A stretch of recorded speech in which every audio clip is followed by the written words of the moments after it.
Now, on 105.9 FM and streaming worldwide on the WMAL app, O'Connor and Company.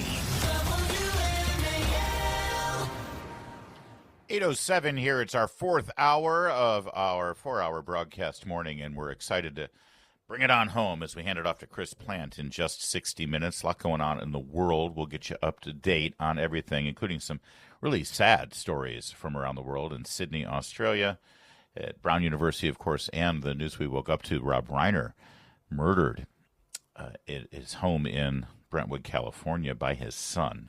Absolute tragedy. We'll get to all those details as the morning develops. Also in 30 minutes, Chuck Thies will join us. He's a D.C. political analyst. We'll find out his take on this brewing scandal with the former police chief accused now of covering up and misidentifying crimes. It's Larry O'Connor with Julie Gunlock. Good morning, Julie. Good morning. We have one of our favorites here, Phil Wegmann, White House correspondent with Real Clear Politics. Give us a update on where things are with this president as he heads into the new year and, almost rounding out his first year. This last year has been quite a decade, hasn't it, Phil? That's an understatement. Are you keeping your wits about you, keeping up with the president and his team?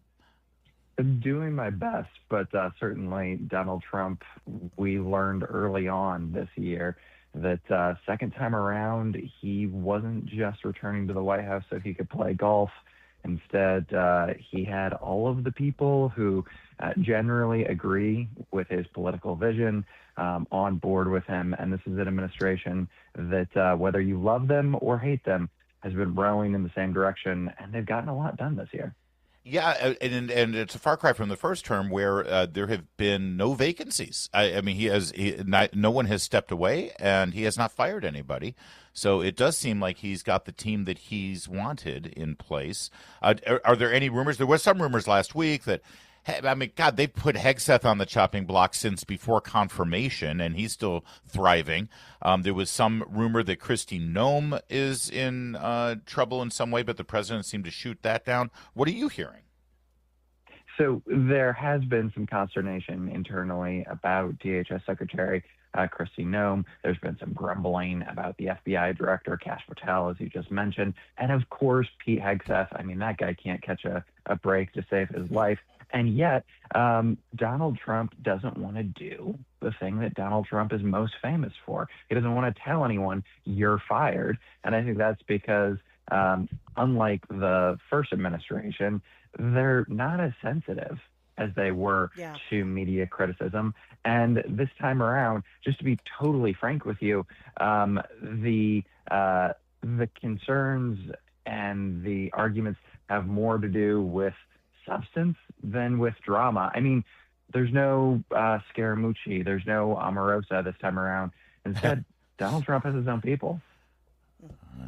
Julie, I don't know about you, but I just got PTSD hearing Scaramucci and Omarosa's names. Yeah, so did I. There's also calls, I feel like, another guy who can't catch a break is RFK. But I saw that actually Pence is calling for him to resign or for Trump to fire him over this abortion drug. What do you know about changes to the abortion drug or RFK's statements on the abortion drug?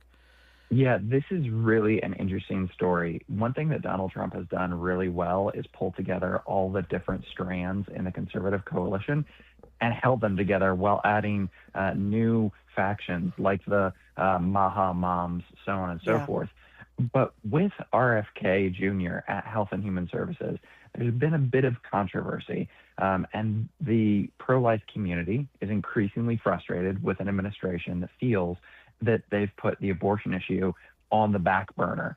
They're upset in particular over this long-promised review of mifepristone, the abortion drug, which is incredibly prevalent after the overturn of Roe v. Wade. The number of abortions has actually increased because that drug is accessible through the mail because of Biden-era policies. And so RFK Jr. and the FDA Commissioner, McCary, have promised that this review is going to get done, a safety review.